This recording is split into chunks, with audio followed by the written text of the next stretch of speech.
الحمد لله وحده والصلاة والسلام على من لا نبي بعده وعلى آله وأصحابه الذين أوفوا عهده. أما بعد فأعوذ بالله من الشيطان الرجيم. بسم الله الرحمن الرحيم. أقم الصلاة لذكري. صدق الله العظيم. إن الله وملائكته يصلون على النبي يا أيها الذين آمنوا صلوا عليه وسلموا تسليما. الصلاة والسلام عليك يا سيدي يا رسول الله وعلى آلك وأصحابك يا سيدي يا حبيب الله. مولاي صل وسلم دائما أبدا على حبيبك خير الخلق كلهم منزه عن شريك في محاسنه فجوهر الحسن فيه غير منقسم. يا أكرم الخلق مالي من ألوذ به سواك عند حلول الحادث العمم. ولن يضيق رسول الله جاهك بي إذا الكريم تجلى باسم منتقم. محمد تاج رسول الله قاطبة محمد صادق الأقوال والكلم. رب صل وسلم دائما ابدا على حبیبک خیر الخلق کلہم. اللہ تبارک و تعالی جل جلالہ وعم نوالہ وعظم شانہ کی حمد و ثنا اور حضور سرور کائنات مفخر موجودات زینت بزم کائنات سید المرسلین خاتم النبیین حضرت محمد مصطفیٰ احمد مجتبیٰ صلی اللہ تعالی علیہ وآلہ وبارک وسلم کی پاک بارگاہ کے اندر ہدیہ درود السلام بصد ادب و احترام عرض کرنے کے بعد معزز محتشم حاضرین و سامعین السلام علیکم ورحمۃ اللہ وبرکاتہ. اللہ کریم کے فضل و توفیق سے اور اس کے پیارے حبیب صلی اللہ تعالیٰ علیہ وآلہ وسلم کی نگاہ رحمت کے طفیل ماہ نور ربیع الاول شریف کے پہلے جمعہ شریف پر آپ کو مجھے حاضری کی سعادت نصیب ہو رہی ہے. سب سے پہلے تمام اہل اسلام کو میں اس مقدس مہینے کی مبارکباد پیش کرتا ہوں. اللہ تعالی ہم سب کے لیے یہ مہینہ بلکہ سارا سال ہی مبارک فرمائے. ماہ ربیع الاول شریف کی نسبت بچہ بچہ جانتا ہے. رسول کریم صلی اللہ تعالیٰ علیہ وآلہ وسلم کے ولادت شریف والے مہینے کے ساتھ ہے. ہماری گفتگو کا تسلسل روح نماز کے حوالے سے چل رہا تھا. ہمیں کوئی پریشانی نہیں اس حوالے سے کہ میلاد کے مہینے میں بیٹھ کر اگر ہم نماز کی روح پر بات کریں تو کوئی پریشانی والا مسئلہ نہیں ہے، کیونکہ جس نبی کا میلاد ہے اسی نبی کے معراج کا تحفہ نماز ہے. تو اس حوالے سے گفتگو کرنا ٹھیک ہے. اور ساتھ اس سے ایک تاثر جو ہمارے ہاں پورے ملکی سطح پر ہی نہیں عالمی سطح پر پایا جاتا ہے کہ فلاں دن فلاں مہینہ فلاں مقصد کے ساتھ خاص ہے. اگر اس سے ہٹ کے گفتگو کی جائے تو الزامات اور تہمتیں شروع ہو جاتی ہیں.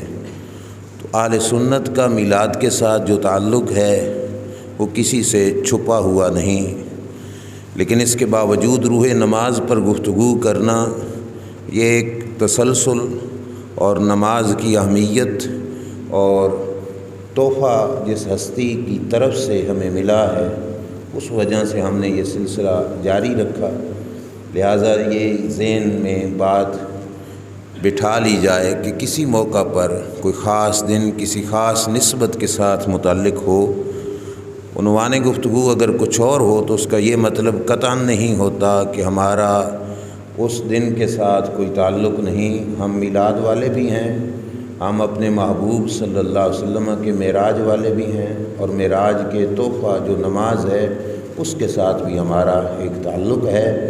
اس واسطے روح نماز پر گفتگو پچھلے جمعہ شریف پر آپ حضرات نے سورہ فاتحہ کی چند الفاظ سماعت فرمائے تھے کہ نمازی الحمدللہ رب العالمین پڑھتا ہے، اس کے بعد الرحمن الرحیم پڑھتا ہے۔ اللہ کی منشا اور مرضی یہی ہے کہ نمازی جو کچھ نماز میں پڑھ رہا ہے اس کی توجہ نماز کے ان لفظوں کی طرف رہے کہ میں جو کچھ پڑھ رہا ہوں وہ کیا ہے، اس کا مطلب کیا ہے، اس کا مفہوم کیا ہے، اور اس مفہوم کی طرف انسان کی توجہ جھکی رہے۔ اسی کو نماز کے اندر حضور قلب کہا جاتا ہے کہ دل کی حاضری اللہ کی بارگاہ میں اس نے پیش کی ہے۔ آگے سنیے مالک یوم الدین، تیسری آیت میں اللہ کریم نے یہ لفظ اپنے لیے استعمال فرمایا کہ تمام تعریفیں اس اللہ کی جو سارے جہانوں کا پالنے والا ہے، رحمان اور رحیم ہے۔ مالک یوم الدین وہ بدلے کے دن کا مالک ہے، مالک یوم الدین وہ بدلے کے دن کا مالک ہے۔ چونکہ دو بار الرحمن الرحیم کا لفظ آ چکا تھا، اور رحمت کی وسعت وہ میں بھی آپ کے سامنے اپنی بساط کے مطابق، یہ نہیں کہ پوری جیسے ہے وہ بیان کی، نہیں، اپنی بساط اور طاقت کے مطابق چند ایک باتیں وہ بھی میں نے آپ کے سامنے عرض کیں۔ تو ہو سکتا ہے کوئی رحمت کی گفتگو سن کر یہ سمجھے کہ اللہ کے رحیم و کریم ہونے کا مطلب یہ ہے معاذ اللہ کہ کوئی کسی کے ساتھ جو مرضی ظلم و ستم کرتا رہے رب پوچھے گا نہیں۔ ہرگز یہ مطلب نہیں رحیم و کریم ہونے کا۔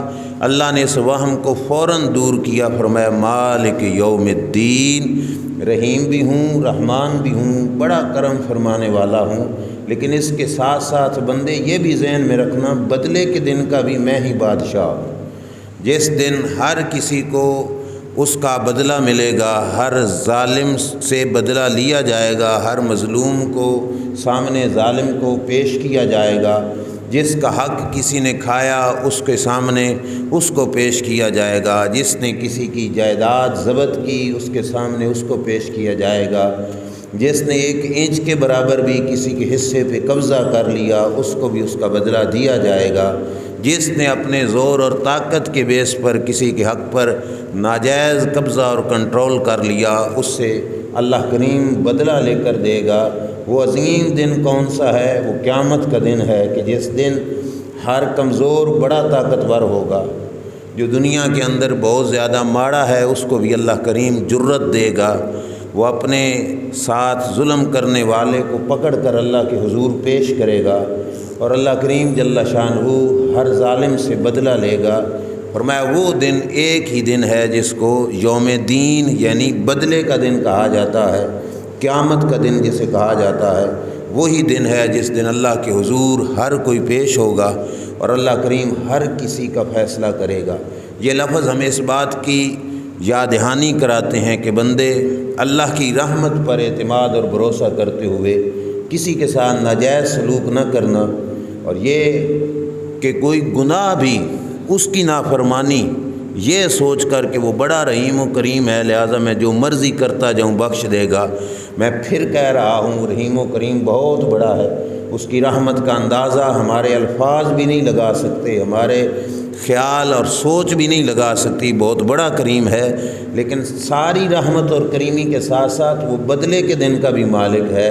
اس نے ہر کمزور کو بدلہ لے کر دینا ہے، اس نے ہر کمزور کا حق جو جابر اور ظالم ہوگا اسے لینا ہے بروز قیامت۔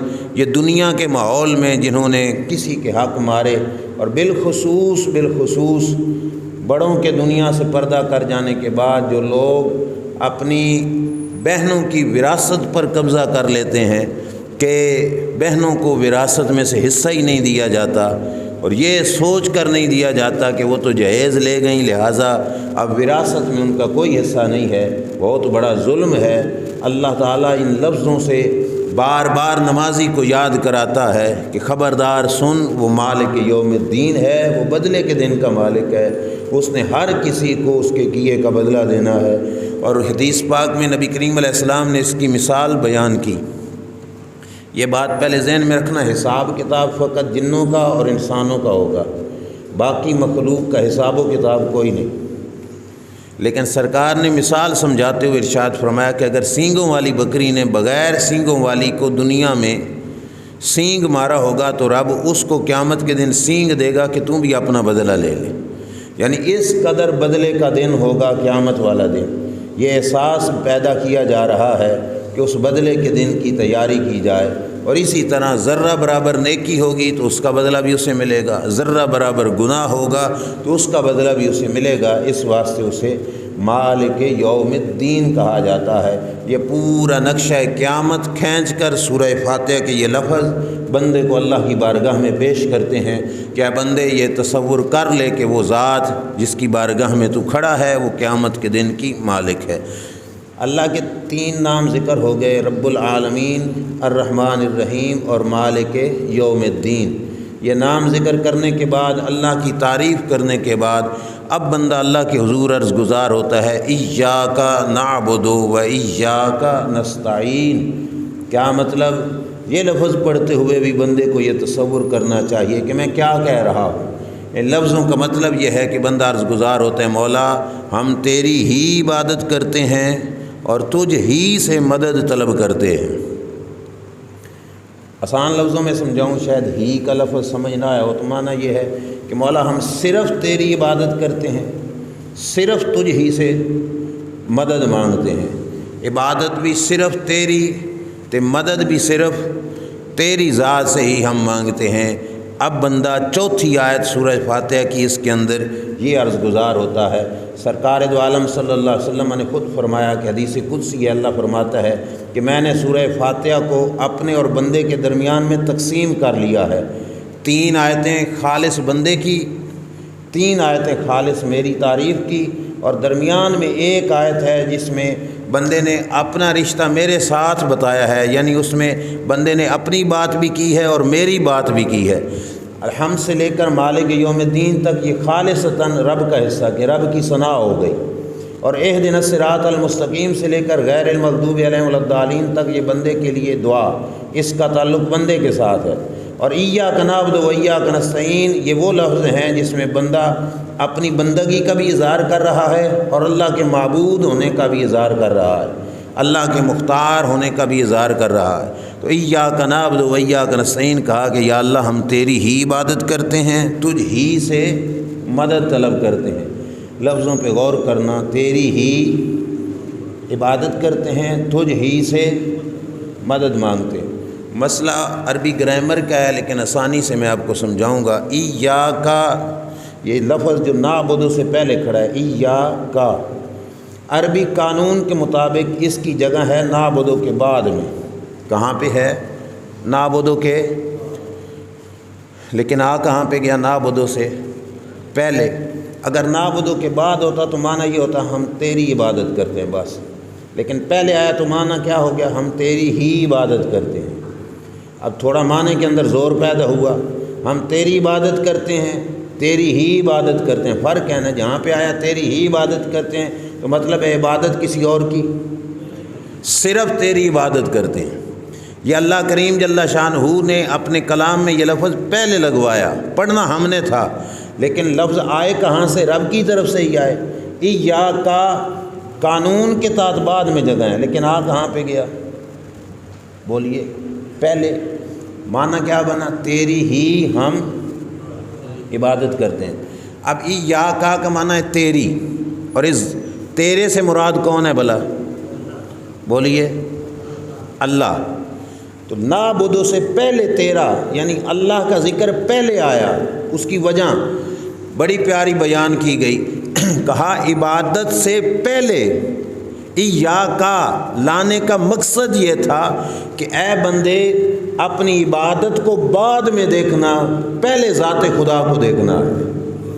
اپنی عبادت کا خیال تیرے ذہن میں بعد میں آئے، ذات خدا کا خیال پہلے آئے۔ فائدہ کیا ہوگا اس کا؟ فائدہ یہ ہوگا کہ پھر جتنے مرضی سجدے کر لے گا، جتنی مرضی لمبی رکعتیں پڑھ لے گا، سب کچھ کرنے کے باوجود سمجھے گا کہ میں نے کچھ بھی نہیں کیا، کیونکہ پہلے تصور ذات خدا کا ہوگا کہ وہ ذات کتنی بلند ہے، کتنی عظیم ہے، اس کے بعد عبادت کا خیال آئے گا تو سمجھے گا کہ میری عبادت تھوڑی ہے، اس کی ذات میری عبادت کے مقابلے میں بہت بلند ہے۔ جس وقت یہ تصور پیدا ہوگا کہ اپنی عبادت کو تھوڑا سمجھے گا تو اس کے دل میں عاجزی پیدا ہوگی، اور جس وقت عاجزی پیدا ہوگی اللہ کے دربار میں بندہ کامیاب اور کامران ہو جائے گا۔ اس واسطے ایاکا پہلے آ گیا اور نعبدو بعد میں آیا کہ بندے ذات خدا پہلے، تیری عبادت بعد میں، تیرا عبادت کا تصور بھی بعد میں۔ اب تھوڑا غور کرنا تاکہ آیتیں دو ہیں اور دوسری آیت پہ تھوڑا اعتراض بھی چلتا ہے تاکہ وہ آسانی کے ساتھ حل ہو جائے۔ ذہن میری طرف رکھنا، نعبدو کا معنی ہے ہم عبادت کرتے ہیں، تیری ہی ہم عبادت کرتے ہیں۔ بندہ کھڑا نماز میں تو ایک ہے، چلو مسجد میں تو جماعت ہو رہی تھی تو وہاں پہ ڈھیر سارے تھے تو کہہ دیا نعبدو، ہم عبادت کر رہے ہیں۔ گھر کے مصلی پہ کھڑا ہے تو کتنے ہیں؟ تو کیا کہنا چاہیے تھا؟ تیری ہی میں عبادت کرتا ہوں۔ میں عبادت کرتا ہوں کہ عربی لفظ تھے اعبدو، کیا تھے؟ لیکن رب نے کیا سکھائے؟ نعبدو۔ اکیلا پڑھ رہا ہے پھر بھی پڑھ ایاکا نعبدو، جماعت کے ساتھ ہے، ڈھیر سارے بندوں میں کھڑے ہو کے پڑھ رہا ہے پھر بھی کیا ہے؟ ایاکا نعبدو ہے۔ پھر ہم کا لفظ کیوں آیا؟ سوچنے کی بات ہے، بندہ ایک ہے اور کہتا کیا ہے کہ ہم عبادت کر رہے ہیں، وجہ کیا ہے؟ اب وجہ سننا اگلی آیت پہ ہونے والا اعتراض آپ پہ ہی ختم ہو جائے گا۔ وجہ یہ ہے کہ رب بندے کو سبق دینا چاہتا ہے کہ ایک ہے تیری اکیلی نماز اللہ کی بارگاہ میں جائے، تیری اکیلی عبادت اللہ کی بارگاہ میں جائے، ان لفظوں کے ساتھ کہ میں تیری عبادت کرتا ہوں۔ فرمایا یہ تو تیرے منہ کو دیکھ کر پھر قبول کی جائے گی کہ تو قبولیت کے لائق ہوگا تو قبول ہوگی، نہیں تو واپس رد ہو جائے گی۔ اور ایک یہ ہے کہ جس وقت تو کہے گا کہ یا اللہ ہم تیری عبادت کرتے ہیں، جب ہم کا لفظ بولے گا اس میں تو بھی آئے گا، تیرے ساتھ والا، اس کے ساتھ والا، اس کے ساتھ والا، اس سال والا، پچھلے سال، اس سے پچھلے سال، اس سے پچھلے سال، حتیٰ کہ بابا فرید جیسے بزرگ بھی، داتا علی حجویری جیسے، خواجہ اجمیری جیسے ہمارے اس لفظوں کے ساتھ آ جائیں گے، اور معنی یہ بنے گا کہ مولا میں ان ساروں کے ساتھ اپنی عبادت ملا کر تیرے حضور پیش کر رہا ہوں۔ اب لفظ کیا بننے تھے؟ یا اللہ ہم تیری ہی عبادت کرتے ہیں۔ تو وجہ کیا ہے سب کو ساتھ ملانے کی؟ وجہ یہ ہے کہ میری عبادت بارگاہ خداوندی میں جائے گی تو اس کے اوپر جو ریٹ لگے گا، اس کا جو اللہ بدلہ دے گا وہ میری ذات کے حساب سے دے گا، میرے منہ کے حساب سے دے گا۔ لیکن جب ان پاکوں کے ساتھ مل کر ہماری عبادت اللہ کے دربار میں جائے گی تو پھر جو اجر و ثواب ان کو ملے گا اللہ وہی ہمیں بھی ثواب عطا فرما دے گا۔ بات سمجھ آئی کہ نہیں؟ اپنی عبادت کو کس کے ساتھ ملایا؟ اوروں کی عبادت کے ساتھ ملایا اور اللہ کے دربار میں پیش کر دی، تاکہ ہماری قبول ہوتی ہے یا نہیں ہوتی، ان کی ہوتی ہے تو ہماری ان کے ساتھ ملے گی تو اکٹھی اللہ کے دربار میں قبول ہی ہو جائے گی۔ آپ پیٹی سیب کی، آم کی، فروٹ کی پیٹی لے کر کسی دوست عزیز، اپنے پیر و مرشد، اپنے استاد کے پاس لے جائیں، کیا کبھی ایسا ہوا کہ انہوں نے پیٹی کو کھولا ہو، پکے پکے رکھ لیے، جو خراب کچے ہوں وہ واپس کر دیے ہوں؟ بولیے، قبول کریں گے تو واپس کریں گے تو سارے۔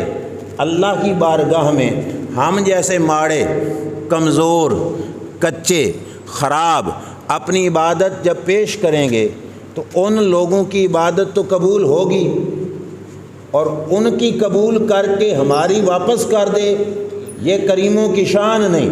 اس کے بندوں میں جو کریم ہو جائے یہ اس کی شان نہیں ہے کہ وہ خود کتنا بڑا کریم ذات ہے، پھر اس کی شیان شان یہ کیسے ہو سکتا ہے کہ وہ کچھ کی قبول کرے کچھ کی واپس کرے؟ نہیں، جب ہم سب کی عبادت کے ساتھ ملا کر اپنی عبادت اس کے حضور پیش کریں گے تو جہاں پہ ان کی قبول ہوگی وہاں پہ ہم گناہگاروں کی بھی اللہ قبول فرما لے گا۔ بات سمجھ آ گئی کہ اب یہ بات پکی ذہن میں رکھنا تھا کہ اگلی آیت آسانی سے حل ہو جائے۔ تو کیا کہا ہم نے؟ ایاک نعبد، کہ مولا ہم صرف تیری عبادت، کسی اور کی ہم آگے کیا لفظ ہے؟ ایاک نستعین، مولا ہم صرف تجھ ہی سے مدد۔ ہم یا رسول اللہ مدد کو نہیں کہتے، بولیے کہتے ہیں کہ نہیں؟ کہتے ہیں نا، یا علی مدد کہتے ہیں کہ نہیں؟ یا غوث اعظم مدد۔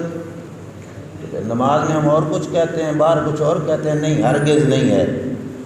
ٹھیک کہا ہم نے نماز میں کہ مولا مدد صرف تیری۔ اگر بعد میں یا رسول اللہ مدد کہہ دیا تو اس کا یہ مطلب نہیں کہ ہم اللہ کے علاوہ کسی سے مانگ رہے ہیں۔ رسول کی مدد تب ہوگی جب اس کی اجازت ہوگی، رسول کی مدد تب ہوگی جب اس کی، تو پھر یہ مدد بھی کس کی ہے؟ بولیے اللہ کی۔ غوث پاک کی مدد بھی تب ہوگی جب اس کی، پھر یہ مدد بھی کس کی ہو گئی؟ مولا علی کی مدد بھی تب ہوگی جب اس کی اجازت، پھر وہ مدد بھی کس کی ہو گئی؟ اللہ کی۔ پھر ہم سچے ہیں نا دونوں جگہ پہ؟ اور بولیے کہ ہم نے نماز میں بھی پڑھا تیری ہی ذات سے ہم مدد مانگتے ہیں، صرف تیری ذات سے مدد مانگتے ہیں۔ اگر کسی اور کا نام لیں اور یہی ذہن میں سوچیں کہ ان کی مدد تب ملے گی جب اس کا اذن ہوگا، اس کی اجازت ہوگی، پھر یہ مدد بھی کس کی ہے؟ بولیے اللہ کی۔ آپ دیکھ لو کہ یہ اس کے بندے ہیں، اس کی دی ہوئی طاقت سے ہمیں سب کچھ دے رہے ہیں، ہمیں جو کچھ عطا فرماتے ہیں یہ اس کی دی ہوئی طاقت سے ہے۔ تو جو کچھ یہاں سے ملے وہ بھی دراصل کدھر سے آیا؟ آپ بابا فرید کے دربار پہ چلے جائیں، حضور پیر سیال کے دربار پہ چلے جائیں، لنگر وہاں سے ہم کھا کے آتے ہیں تو کہتے ہیں کس کا لنگر ہے جی؟ بابا فرید کا۔ وہاں سے کہا کہ ہیں تو کس کا ہے؟ پیر سیال کا۔ پیر سیال کولیوں میں ڈال کے ہمیں دے رہا ہے، بولیے نا، روٹیاں ہمیں پیر سیال نے پکڑائیں، یہاں سے لنگر بابا فرید ہمیں دے رہا ہے، تو پھر ہم آگے کہتے ہیں لنگر تو بابا فرید کا ہے۔ کیا مطلب ہے؟ اگرچہ جو دے رہے ہیں وہ بابا فرید نہیں ہے، پھر بھی ہم کہتے ہیں کہ لنگر کس کا ہے؟ بابا فرید کا ہے، پیر سیال کا ہے۔ وجہ یہ ہے کہ جو نیچے مقرر کردہ انہی کے بندے ہیں کہ جنہوں نے ڈیوٹی لگائی ہے کہ تم نے یہ لنگر تقسیم کرنا ہے، ان کے ہاتھوں سے جو ملے گا وہ دے تو بظاہر وہ رہے ہیں لیکن لنگر کس کا ہوگا؟ بابا فرید کا ہوگا۔ جیسے یہ نچلی سطح پہ یہ لوگ اس کے آرڈر سے تقسیم کریں، نسبت بابا فرید کی طرف ہے، ایسے ہی بابا فرید بھی اپنا لنگر نہیں دے رہا، بابا فرید کے پاس بھی جو رزق آ رہا ہے وہ رب ذوالجلال کی طرف سے آ رہا ہے۔ رب نے ان کی ڈیوٹی لگا دی ہے کہ رزق میرا ہے، بانٹنا تم نے ہے، تو ہم نے نام ان کا لگایا۔ تو اس کا یہ مطلب نہیں ہے کہ ہم ادھر سے منہ پھیر رہے ہیں، نہیں، بلکہ مطلب یہ ہے کہ دے وہ رہا ہے، آگے تقسیم یہ کر رہے ہیں، رزق اس کا ہے، یہ ہیں اس کے بندے، یہ اس کی لگائی ہوئی ڈیوٹی ادا کر رہے ہیں۔ اب ایاک نستعین کے خلاف بنا؟ بولیے اب دوبارہ پچھلی بات پہ آ جاؤ۔ ایاک نستعین کا اگر صرف یہی مطلب ہے کہ اللہ کے علاوہ کسی سے مدد نہیں لینی تو پہلی آیت میں ہم مدد لے چکے کہ نہیں؟ ایاک نعبد میں اپنی عبادت کو اوروں کی عبادت کے ساتھ ملا کے پیش کیا تاکہ رب ہماری بھی قبول کرے ان کی عبادت کے ساتھ، تو مدد تو پہلے لے چکے کہ نہیں؟ وہ بولیے اپنے فتوے سے، یہ قرآن کے لفظ سے، نعبد لفظ قرآن کا ہی تھا نا، عابدو کی جگہ کیا آیا تھا اور سکھایا کس نے تھا؟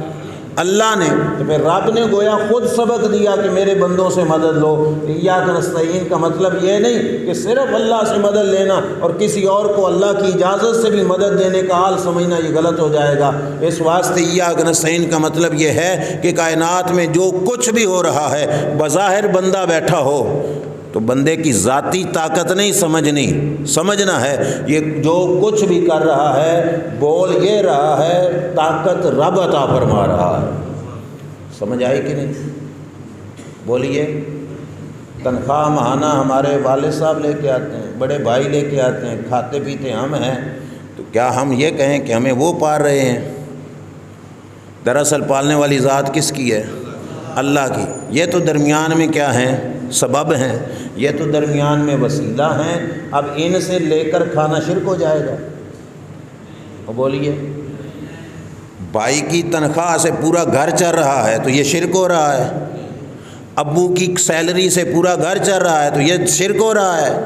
تو پھر مانگو، ڈائریکٹ اللہ تبارک و تعالیٰ سے مانگو نا کہ اللہ تعالیٰ کسی ٹوکری میں ڈال کر تمہارا رزق اتار دیتا۔ رب نے تمہارے مقدر کا رزق بھی تمہارے بھائی کے، تمہارے باپ کے وسیلے سے تمہیں عطا فرمایا۔ رب بتانا چاہتا ہے کہ میرے دربار سے لینا ہو تو ڈائریکٹ نہیں، کسی اپنے بڑے کے وسیلے سے آؤ گے تو اللہ تعالیٰ تمہیں عطا فرمائے۔ اچھا، قرآن کا معنی قرآن کی آیت سے دیکھ لینا، تھوڑی توجہ میری طرف۔ ایاک نعبد پہلے ہے یا ایاک نستعین پہلے ہے؟ اے گل ذہن میں بٹھا کے جانا، پہلے کیا ہے بھائی؟ ایاک معنی کیا ہے کہ صرف تیری ہم، اور ایاک نستعین کہ ہم صرف تجھ ہی سے مدد مانگتے ہیں۔ عبادت پہلے تھی، مدد مانگنا بعد میں۔ توجہ میری طرف، مسئلہ آسانی سے سمجھ آ جائے گا۔ مدد مانگنا بعد میں، عبادت سمجھ آ رہی ہے نا؟ اب آپ سے سوال میں یہ کرتا ہوں، کیا عبادت کرنے میں ہمیں اللہ کی مدد کی کوئی نہیں ضرورت؟ بولیے نا، ہم اللہ کی مدد کے بغیر اللہ کی عبادت کر سکتے ہیں؟ بول پڑو۔ بالکل بالکل۔ تو پھر ایاک نستعین پہلے ہوتا اور ایاک نعبد ہو، سمجھ آ رہی ہے کہ نہیں؟ پہلے کہتے کہ یا اللہ مدد دے، پھر کہتے کہ یا اللہ ہم تیری عبادت کرتے ہیں، کیونکہ عبادت بھی تو اس کی مدد سے ہی کرتے ہیں۔ اپنی ذاتی طاقت سے کرتے ہیں یا اس کی توفیق سے؟ اس کی توفیق سے۔ تو پہلے کیا ہونا چاہیے تھا؟ ایاک نستعین، پھر ہونا چاہیے تھا ایاک نعبد، کہ عبادت میں اس کی مدد کے محتاج ہیں تو مدد پہلے آتی، عبادت بعد میں آتی۔ اللہ نے عبادت کا ذکر پہلے فرمایا، مدد کا ذکر بعد میں فرمایا۔ کبھی سوچنا اور اس ملا سے پوچھ لینا جس نے کہا کہ نماز میں ایاک نعبد و ایاک نستعین پڑھ کے بار آ کر کیوں یا غوث المدد کہتے ہو، اس سے پوچھو کہ ایاک نعبد پہلے کیوں نہیں لگایا رب نے؟ ایاک نعبد پہلے آیا، ایاک نستعین بعد میں کیوں لگایا، حالانکہ مدد کی پہلے ضرورت تھی؟ جواب پتہ کیا ہے؟ مطلب یہ ہے کہ نستعینوں میں ہم مانگ رہے ہیں کچھ، کس سے؟ کہ یا اللہ ہم تو اسے مدد مانگتے ہیں، مانگ رہے ہیں کہ نہیں؟ ایاک نستعین سے پہلے ایاک نعبد اس کے واسطے لگایا کہ اس سوال سے پہلے اپنی عبادت کا ذکر کر، تیری اس دعا، اس سوال میں عبادت بنے گی وسیلہ۔ اب جب تم کہے گا نا کہ یا اللہ تجھ سے مدد مانگتے ہیں، تو عبادت کے وسیلے سے جب مدد مانگے گا تو اللہ تعالیٰ تجھے مدد عطا فرمائے گا۔ کوئی سمجھ آئی کہ کوئی نہیں؟ عبادت پہلے کیوں؟ تاکہ عبادت کا بناؤ وسیلہ، مدد مانگو بعد میں، عبادت پہلے۔ حالانکہ عبادت کے لیے بھی مدد کی ضرورت، عبادت کے وسیلے سے مدد مانگو گے تو رب تمہاری مدد فرمائے گا۔ اس آیت میں اب مار تو نہیں کھاؤ گے بھائی؟ اور کوئی بات یاد رہے یا نہ رہے، اتنا ضرور یاد رکھنا کہ ایاک نعبد پہلے کیوں ہے بھائی، تو ایاک نستعین بعد میں۔ ایاک نستعین کا معنی مدد طلب کرتے ہیں، تو مدد تو ہمیں عبادت سے پہلے بھی ضرورت ہے کہ نہیں؟ تو پہلے کیوں نہیں مانگی؟ پہلے اسی واسطے نہیں کہ پہلے عبادت کا کرو وسیلہ پیش اس کے دربار میں، یا اللہ ہم عبادت لے کے آئے تیرے دربار میں، اب ہیں تجھ سے سوالی کہ یا اللہ کیا کر ہماری۔ دوسری بات دیکھ لو، نماز کا سلام پھیر کے دعا مانگتے ہیں یہ پہلے مانگتے ہیں؟ بولیے۔ اور یہ ہم نے اپنی طرف سے گھڑا ہوا نہیں، حدیث پاک میں ہے، سرکار نے فرمایا فرض نماز کے بعد مانگی ہوئی دعا کو اللہ قبول فرماتا ہے۔ فرض نماز کے بعد مانگی ہوئی دعا کو اللہ، تو دعا تو پہلے مانگنی چاہیے تھی، نماز پڑھنے سے پہلے نہیں مانگنی چاہیے تھی تاکہ ہماری نماز ٹھیک ہو جائے؟ پہلے کھڑے ہو کے دعا مانگ لیتے، پھر نماز پڑھ لیتے۔ دعا پہلے چاہیے تھی، بعد میں نماز، جبکہ نماز پہلے ہے دعا۔ اور یہ ترتیب ہم نے اپنی طرف سے نہیں، ترتیب آئی کہاں سے؟ سرکار کی طرف سے، حدیث پاک کی طرف سے۔ بھلا کیوں ایسا ہوا؟ اس واسطے کہ پہلے پڑھو نماز، سر کو جھکاؤ اس کے دربار میں، اپنی بندگی کا اظہار کرو، اب اس نماز کے وسیلے سے رب سے دعا کرو، اور اس نماز کے وسیلے سے کرو گے تو اللہ تعالیٰ تمہیں عطا بھی فرما دے گا۔ سمجھ آ رہی ہے کہ نہیں؟ پہلے نماز دعا بعد میں، کیوں کہ یہ نماز کے صدقے سے اللہ دعا کو بھی قبول فرما لے گا۔ تو ہمارا بھی یہی مزاج ہے، ہم کسی بزرگ کا نام لے دیتے ہیں، یا اللہ فلاں بزرگ کے صدقے سے ہمارا یہ کام ہو جائے۔ مانگ تو کس سے رہے ہیں؟ اللہ سے ہی۔ بزرگ کا وسیلہ پیش کیا، یا اللہ فلاں ہمارے نیک کام کے وسیلے سے ہماری مشکل کو کیا کر۔ اب مدد مانگی تو کس سے؟ لیکن اپنے نیک عمل کا وسیلہ پیش کیا۔ وقت تھوڑا ہے، میں اس تفصیل میں نہیں جاؤں گا، یہ بچوں کو بھی پتہ ہے۔ اسکول کی کتابوں میں جب ہم پڑھتے تھے تو پرائمری میں ایک کتاب، اردو کی کتاب میں سبق ہوتا تھا غار کا پتھر، یاد ہے؟ وہ 3 بندے نکلے، راستے میں آ گئی بارش سے بچنے کے لیے چلے گئے غار میں، اور بارش کی تیزی کی وجہ سے غار کے سرے سے چٹان گری اور غار کے منہ پہ آ گئی، دروازہ بند ہو گیا۔ اب اندر سے وہ نکل نہیں سکتے تھے، تو انہوں نے سمجھا کہ اب ہماری موت ہی موت ہے۔ یاد آیا کہ نہیں؟ یہ صرف سکول کی کتاب کا سبق نہیں، یہ بخاری شریف کی حدیث ہے۔ کیا ہے؟ بخاری شریف کی حدیث۔ اب آپ کو یاد ہوگا کہ ان 3 بندوں نے اللہ کے دربار میں کیا کیا تھا؟ اپنے عمل کا وسیلہ پیش کر کے دعا کی تھی۔ سمجھ آئی کہ نہیں؟ ایک بندے نے یہی کہا تھا نا کہ یا اللہ تجھے پتہ ہے میرا بکریوں کا ریوڑ ہے، اور میں جب بھی بکریاں ہاں کے گھر میں لے آتا ہوں، دودھ دوتا ہوں، تو سب سے پہلے اپنے امی اور ابو کو پلاتا ہوں، بعد میں اپنے بچوں کو پلاتا ہوں۔ ایک دفعہ ہو گئی تھی مجھے دیر، امی ابو سو گئے، میں نے دودھ دوہا، اور میں نے سوچا کہ امی ابو سے پہلے بچوں کو پلانا نہیں، میں نے ان کے حصے کا دودھ لیا، ان کے سرانے کھڑا ہو گیا۔ بچے کہتے رہے، لیکن میں نے کہا پہلے میرے امی ابو پئیں گے پھر میں تمہیں دوں گا۔ میں نے اپنے والدین کی خاطر مولا دودھ ہاتھ میں پکڑ کے رات جاگتے گزار دی۔ جب صبح ان کی آنکھ کھلی پہلے ان کو پلایا پھر بچوں کو پلایا۔ یہ بات عرض کر کے رب کی بارگاہ میں کہتا ہے یا اللہ یہ میرا یہ عمل تیری ذات کے لیے ہے، مولا اس عمل کے طفیل ہمیں اس مشکل سے نجات عطا فرما۔ اللہ نے ان کو نجات دی کہ کوئی نہیں؟ بولیے عمل کا وسیلہ پیش کیا کہ نہیں؟ تو ایاک نعبد میں پہلے عبادت کا وسیلہ، پھر آگے ہے ایاک نستعین کہ مولا پھر ہم تجھ سے مدد طلب کرتے ہیں۔ بات سمجھ آ گئی؟ آگے چلیے۔ اب اس آیت میں، ان دونوں آیتوں میں یہی تصور رکھنا ہے کہ اللہ کی ذات ہماری عبادت سے مقدم، عبادت بعد میں، ذات خدا پہلے، تاکہ عبادت کو تھوڑا سمجھے کہ اس کی شان تو بڑی تھی، ہم نے جو عبادت کی وہ تھوڑی ہے۔ آگے کہا بندے نے اہدنا الصراط المستقیم، یا اللہ صراط مستقیم پر ہم کو چلا، سیدھے راہ پر ہم کو۔ ہر بندے کی یہ خواہش ہے، ہر بندے کی یہ ڈیمانڈ ہے، ہر بندے کی یہ آرزو ہے کہ مولا دین کی راہوں میں ہمیں سیدھا راہ عطا فرما، ہے کہ نہیں؟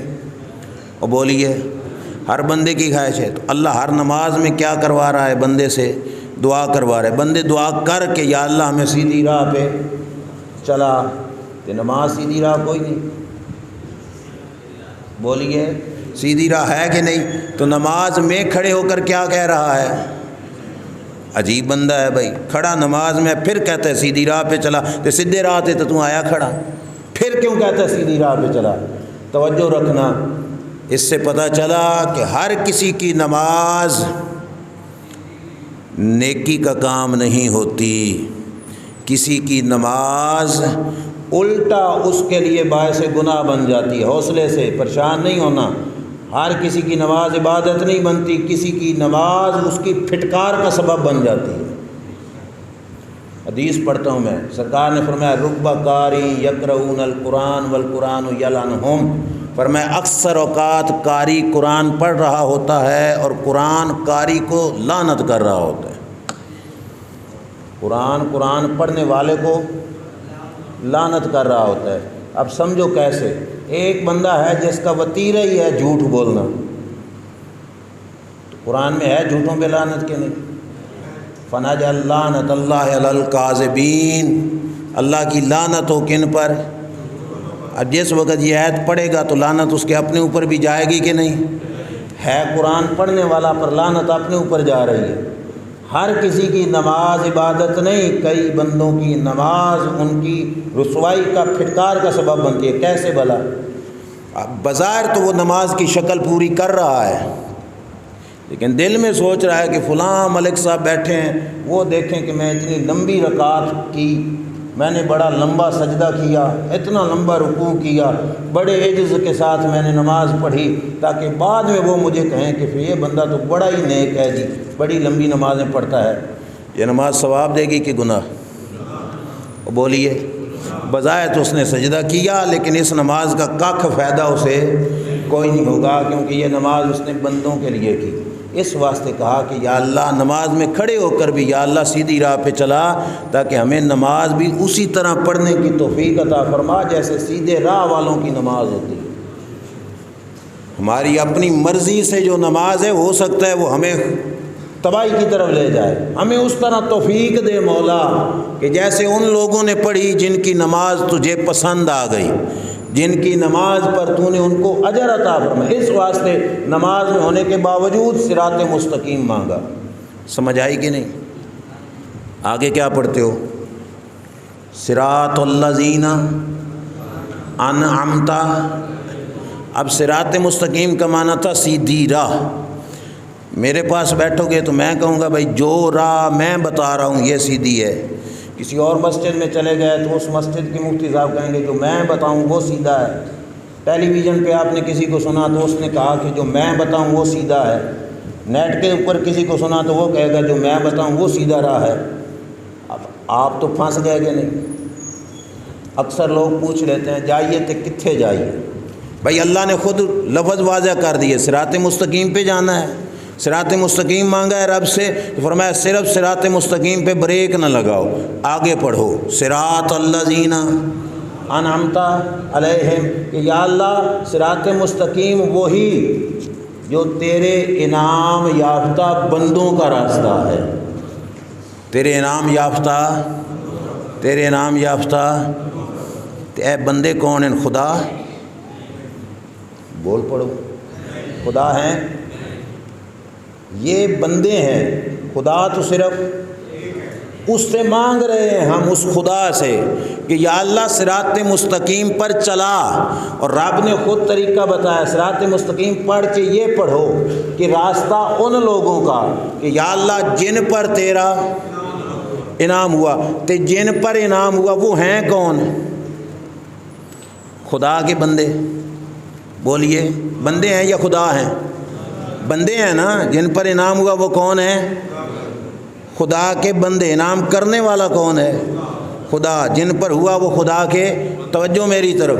اب وہ بندے ہیں کون کون سے؟ میں کہوں میں انعام یافتہ، آپ کو میں انعام یافتہ، باہر کسی مسجد کا مولوی کہ میں انعام یافتہ، اللہ نے وہ بھی قرآن میں بتائے۔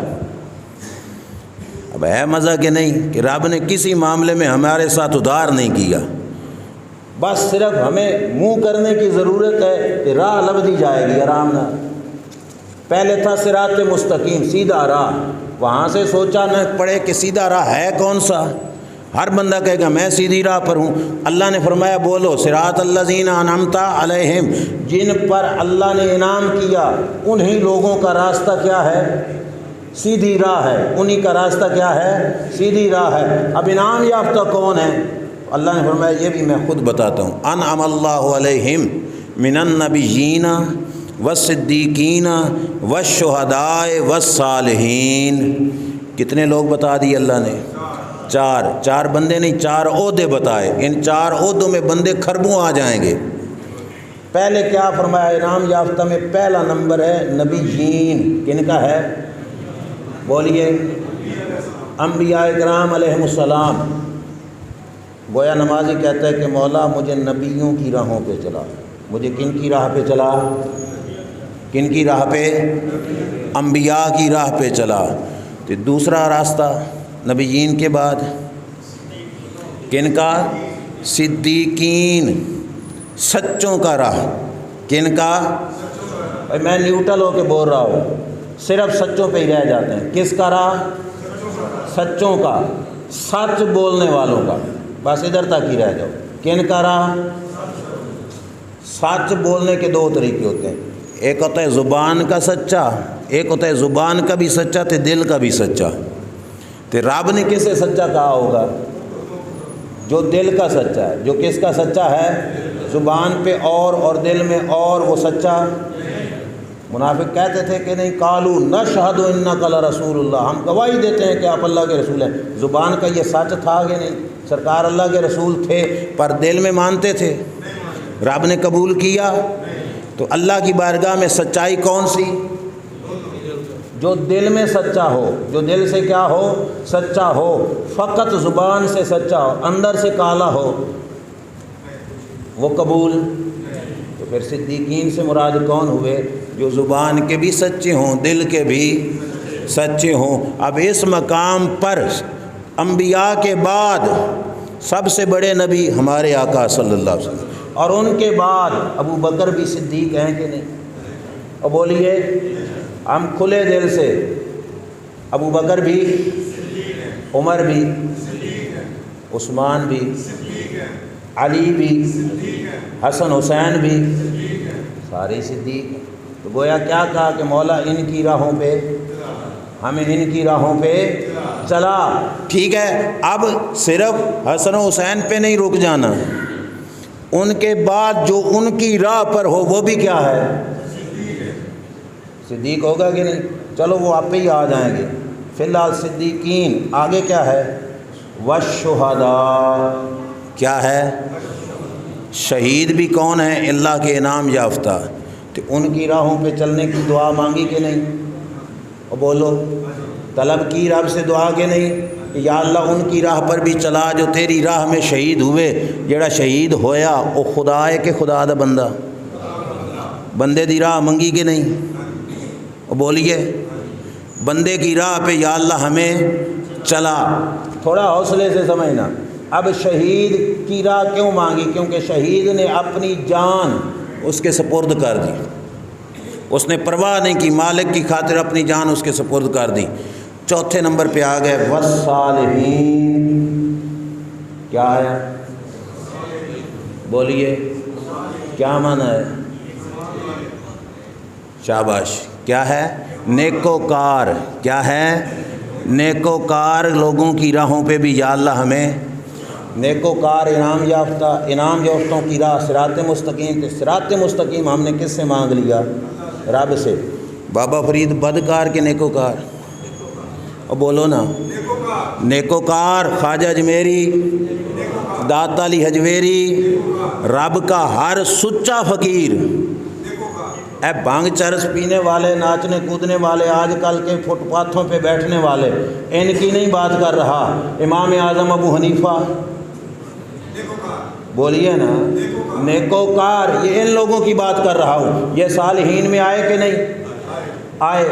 تو یہی تو بابے ہیں، یہی تو کیا ہیں؟ اب جو بندہ نماز میں کھڑے ہو کے پڑھے صراط الذین انعمت علیہم اور باہر نکل کے کہے میں بابوں کو نہیں مانتا، تو اس کی نماز بھی اسے کہے گی بھائی تو تے بڑا فراڈیا نکلیا کہ نماز میں کھڑے ہو کے رب سے مانگتا ہے کہ یا اللہ بابوں کی راہ پہ مجھے چلا، اور باہر نکل کے کہتا ہے کہ میں کسی بابے کو نہیں مانتا۔ شرم کر، اللہ تبارک و تعالیٰ نے تجھے سکھایا، ایک ہے تیری سوچ، ایک ہے تمہارے بابوں کی سوچ۔ نماز میں کھڑے ہو کے رب سے مانگ کہ یا اللہ مجھے بابوں کی راہوں پہ چلا۔ بولیے ہے کہ نہیں؟ اچھا ہم سے کسی کو گلہ ہے تو صالحین کا معنی وہ بیان کر دیں کہ صالحین سے کون مراد ہے، نیکوکار سے کون مراد؟ امام بخاری ہو جائیں، امام مسلم ہو جائیں، ابن ماجہ والے بزرگ ہو جائیں، امام ترمذی ہو جائیں، امام شافعی ہو جائیں، ہمیں تو کوئی اختلاف نہیں کسی سے۔ ہم سب کو کیا سمجھتے ہیں؟ نیکوکار، تو انہی نیکوکاروں کو ہم بابا ہی کہتے ہیں۔ اور بولیے نا، امام بخاری بابوں میں آتے ہیں کہ نہیں؟ اور بابے اس نے اپنی اصطلاح گھڑی ہوئی ہے، ہمارے نزدیک بزرگ کا لفظ، ہمارے اسلاف، ہمارے بزرگ، اللہ کے فقیر، اللہ کے ولی، ہماری طرف سے تو یہ لفظ بھی بولے جا سکتے ہیں۔ تو نماز میں رب نے کہا ان کی راہ مانگو کہ نہیں؟ اور بولیے، کہا بابوں کی راہ سے بچو یا کہا بابوں کی راہ پہ چلو؟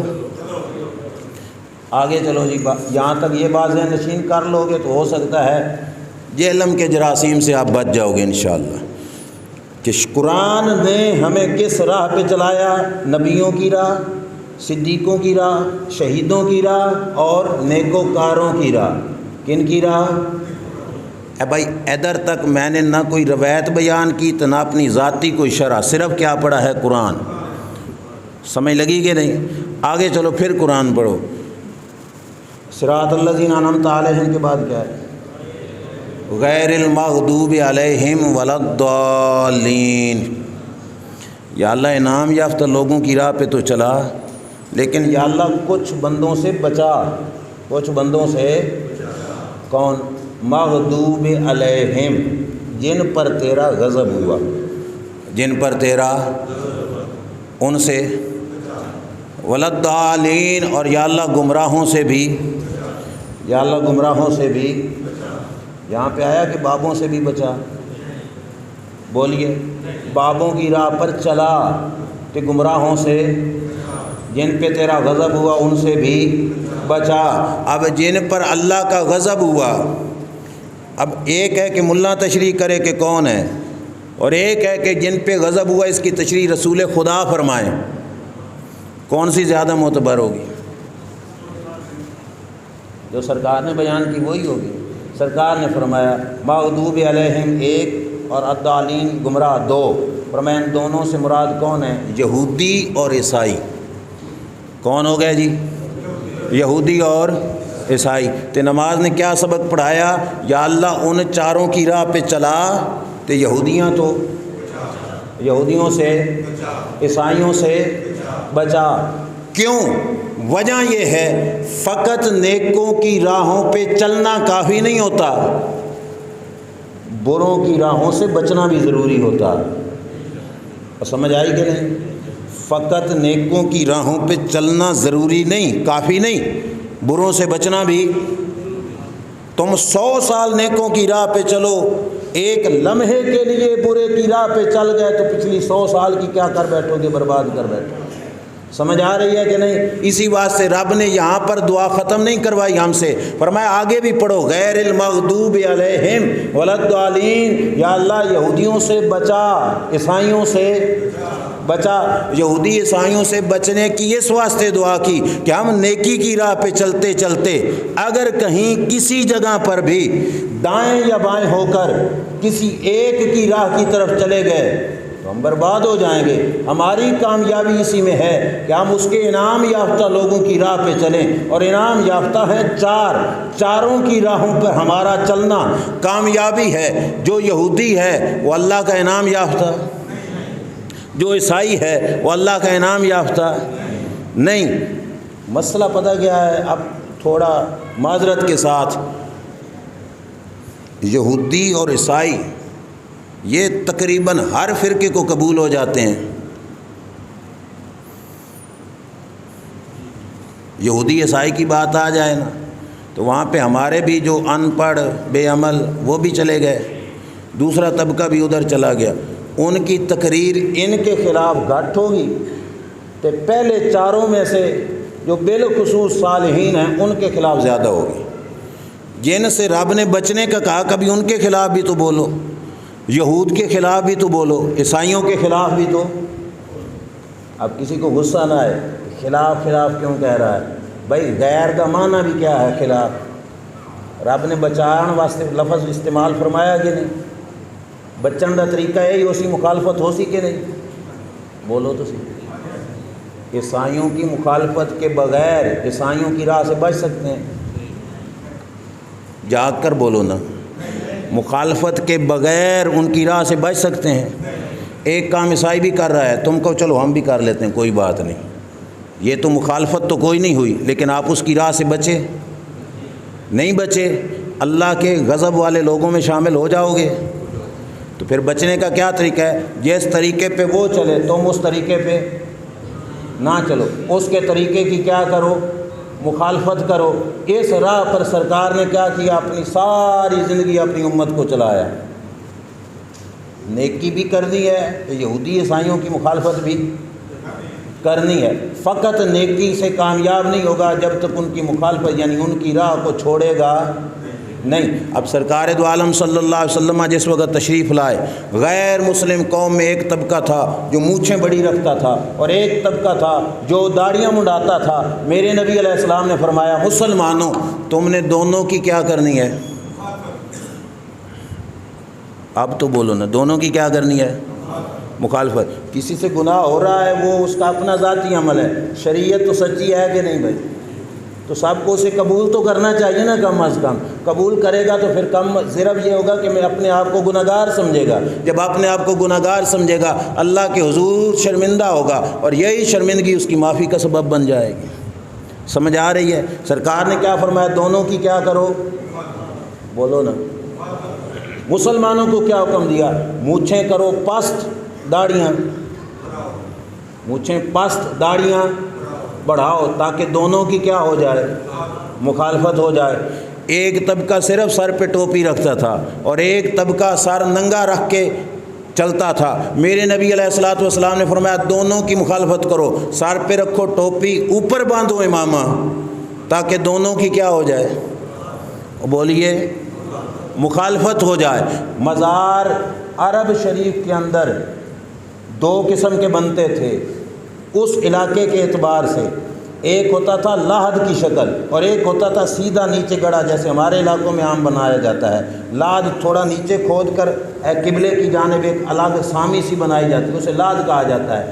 نبی کریم علیہ السلام نے فرمایا لاحد ہماری اور سیدھا نیچے گڑا کھودنا یہ کس کا طریقہ؟ اوروں کا۔ سرکار نے اس سے بھی بچنے کی تلقین کی۔ ہمارے یہاں چونکہ زمین کچی ہے، یہ پکی زمینوں کی بات ہے، وہاں پہ لاد چل جاتی ہے، یہاں پہ لاد چل سکتی نہیں، تو مجبوری کے تحت ہم سیدھا گڑھا کھود کے مردے کو دفناتے ہیں۔ جو حدیث اگلی بھی سنو، سرکار دو عالم صلی اللہ علیہ وسلم ایک میت کو دفن کرنے کے لیے گئے، صحابہ کرام علیہ رضوان سارے کے سارے وہاں پہ تشریف فرما ہیں، سب کے سب کھڑے ہیں۔ ایک یہودی پاس سے گزرا، تدفین ہو رہی ہے میت کی، میت کو دفن کیا جا رہا ہے، یہودی پاس سے گزرا، اس نے کہا وہ تم کھڑے کیوں ہو؟ تو صحابہ نے کہا ہم جس وقت تک میت کو دفن نہیں کر لیتے اس وقت تک ہم بیٹھتے نہیں ہیں۔ تو یہودی نے کہہ دیا کہ ہمارا بھی یہی طریقہ ہے کہ ہم بھی جس وقت تک دفن نہیں کر لیتے اس وقت تک بیٹھتے نہیں۔ جب سرکار نے یہ لفظ سنے فرمایا سارے بیٹھ جاؤ، سارے۔ حدیث میں لفظ ہیں واضح، فرمایا خالف الیہود، یہودیوں کی کیا کرو؟ یہودیوں کی۔ اب اتنا سا عمل بھی نبی کریم علیہ الصلوۃ والسلام نے ان کے ساتھ مشابہت والا گوارا نہیں فرمایا۔ جہاں سے بچنا تھا، اپنی قوم کو بچانا تھا، اس طرف تو کوئی گیا ہی نہیں کہ یہودیوں کی راہ نہیں، عیسائیوں کی راہ چلنا کن کی راہ پر ہے؟ انعام یافتہ لوگوں کی راہ پر۔ ہمارا ٹوٹلی کلچر جو یا تو ہم نے کچھ یہودیوں سے لیا ہے یا کچھ عیسائیوں سے لیا ہے۔ ہماری ڈشیں، ہمارے کھانے، ہمارے لباس، ہمارا اٹھنا بیٹھنا، جو کچھ ہمیں ٹیلی ویژن پہ نظر آ گیا، نیٹ پہ، ہم نے اس میں اپنے آپ کو ڈالنا، سیٹ کرنا شروع کر دیا۔ اس واسطے مسلمان اپنے انداز سے بھول کر غیروں کی راہ پہ نکل پڑا ہے۔ تیرے صوفے ہیں افرنگی، تیرے قالین ایرانی، لہو مجھ کو رلاتی ہے جوانوں کی تنا آسانی۔ علامہ اقبال کتنا عرصہ پہلے کے روکے گئے، اور انہوں نے کہا کہ یہ جس حالت میں ہم پڑ گئے، علامہ نے کہا تھا وضع میں تم ہو نصارہ تو تمدن میں ہنود، یہ وہ مسلمان ہیں کہ جنہیں دیکھ کے شرمائیں یہود۔ آج تو تقریباً 100 سال پہلے تقریباً علامہ اقبال نے کہا تھے ہون تے کام ہو رگاں ٹپیا پیا۔ علامہ نے کہا وضع میں تم ہو نصارہ تو تمدن میں ہنود، کہ ہمارا کلچر یا عیسائیوں جیسا ہے یا یہودیوں جیسا ہے، یہ وہ مسلمان کہ جنہیں دیکھ کے شرمائیں یہود۔ ہماری عادتیں وہ کہ جو یہودیوں سے بھی بدتر۔ اب جس نبی کا میلاد ہے اس نبی کے میلاد کا تقاضا بنتا ہے کہ ہم اپنی زندگی میں اس کلچر کو اپنائیں جو مدینے والے صلی اللہ علیہ وسلم کا، اور سمجھ آئی کہ نہیں ہے؟ اپنی ساری زندگی اسی طریقہ کار پہ لگا دیں۔ میں چند منٹ آپ کے لوں گا، ایک بات مجھے ذہن میں آ گئی، میں نے چھوٹے ہوتے ہوئے اخبار میں پڑھی تھی، اور انہوں نے جو مین سرخی دی ہوئی تھی میگزین پہ، اور حقیقت بات تھی، مطلب یہ صرف کہانی نہیں تھی، انہوں نے مین سرخی لگائی ہوئی تھی کہ مجرم کون، اور ساتھ اتنا بڑا سوالیہ نشان۔ نیچے انہوں نے جو تحریر تھی وہ میں آپ کے سامنے عرض کرنا ضروری سمجھتا ہوں۔ انہوں نے کہا کہ بیرون ملک ایک فیملی تھی جو مسلمان ہو گئی، انہوں نے اسلام کو پڑھا قرآن کے ذریعے سے، احادیث مقدسہ کے ذریعے، اسلام کا مطالعہ کیا، متاثر ہو گئے، اور متاثر ہو کر انہوں نے اسلام کو قبول کیا دل میں کہ ہم اس دین کے تابع دار جا کے بنتے ہیں۔ اب عالمی سطح پر اسلام کے لحاظ سے جس ملک کو مضبوط سمجھا جاتا ہے وہ پاکستان، ایسے ہے کہ مکہ مدینہ بے شک سعودی عرب میں ہے، وہ ہمارا سلام اس ایریے کو، لیکن اسلامی کلچر کے اعتبار سے ہمیں عالمی سطح پر ایک معتبر سمجھا جاتا ہے۔ انہوں نے یہ سوچا کہ ہم پاکستان میں جا کر کسی شریعت کے عالم کے پاس جا کر شریعت بھی سیکھیں اور کلمہ جا کے پڑھیں۔ وہ وہاں سے چلے اور ان کا ٹکٹ ہوا لاہور ایئرپورٹ۔ لاہور ایئرپورٹ پہ اترے، اخبار میں وہاں پہ انہوں نے دیکھا یا کہیں آس پاس انہوں نے دیکھا واٹر کولر ہے، اور واٹر کولر کے گلاس کے ساتھ زنجیر بندھی ہوئی ہے۔ اب وہ باہر سے آئے، انہوں نے جب یہ دیکھا کہ گلاس کے ساتھ زنجیر، تو ان کے لیے یہ بالکل عجیب چیز تھی۔ انہوں نے کسی سے پوچھا بھائی زنجیر باندھنے کی کیا ضرورت ہے؟ تو کسی نے بتا دیا بھائی لوگ کی گلاس چوک کے لے جاندے۔ بھائی میں نے جو پڑھا میں وہ بتا رہا ہوں، امید ہے میرے پاس اخبار موجود بھی ہو۔ وہ جیسے فلیٹ پہ آئے تھے نا، ایئرپورٹ سے ادھر ادھر نہیں گئے، جب انہوں نے یہ پڑھا نا، سنا، دیکھا کہ مسلمانوں کے یہ حال ہے، وہ وہیں سے واپس اپنے ملک کی طرف چل نکلے۔ انہوں نے کہا یہ مسلمان انج دیں نا تو پھر ساڑی اسلام تو توبہ۔ اخبار والے نے کہا مجرم کون؟ مجرم وہ فیملی جو مسلمان ہو گئی اور اسلام ان کا رک گیا۔ اس سارے جرم کا گناہ کس کے سر پہ جائے گا؟ اصل سارے ہیں بھائی، صرف اتھے نہیں ایتھے بھی، ٹھیک ہے؟ ہم سارا ادھر نہ ڈالیں، سارا طبقہ۔ ہمارا کردار ایسا گر چکا ہے کہ ہم اپنے کردار کی وجہ سے غیروں کو بھی متاثر نہیں کر سکتے۔ اور ایک وہ وقت تھا جس وقت ہمارے بابے، جن کو بابے کہتے ہیں، ان کے جنازے اٹھتے تھے اور جنازوں کو دیکھ کر غیر مسلم کلمہ پڑھتے تھے۔ امام محمد فقہ کے امام ہیں نا، امام اعظم ابو حنیفہ کے شاگرد ہیں، کوفہ کے بازار سے گزرتے تھے روزانہ نماز پڑھنے کے لیے یا کسی کام کے لیے۔ ایک دن گزرے تو اچانک ایک ہندو اٹھا کہ سکھ اٹھا، اس نے آ کے کہا حضرت مجھے کلمہ پڑھائیے، مسلمان کیجیے۔ آپ نے فوراً کلمہ پڑھایا، مسلمان کیا۔ اس کے ساتھی سکھوں نے اسے کہا یار تو تے نک وڈا دیتی ساڈی، تو نے اسلام کی کیا خوبی دیکھی کہ تو نے اتنا جلدی میں کلمہ پڑھ لیا؟ بھائی مجھے 1.5 سال ہو گیا یہاں پہ آتے ہوئے، یہ بات دل پہ لکھنا یہ میری ایک ڈیمانڈ ہے، اس کو کوشش کرنا سمجھنے کی، کہ جب غیر مسلموں نے اسے کہا کہ تجھ نے اسلام کا دیکھا کیا ہے کہ جس کی وجہ سے تو نے کلمہ پڑھا؟ اب اس غیر مسلم نے کہا کہ میں نے اور تو کچھ نہیں دیکھا، کچھ بھی نہیں دیکھا، نہ کچھ سنا۔ اے بندہ روزانہ میری دکان کے سامنے سے گزرتا، میری دکان کے، میں نے اس کا اٹھنا بیٹھنا دیکھا، اس کی چال ڈھال دیکھی، اس کا بولنا دیکھا، اس کا کسی کے ساتھ بیٹھنا دیکھا، اس کی گفتار، اس کی رفتار، میں نے سب کچھ دیکھا۔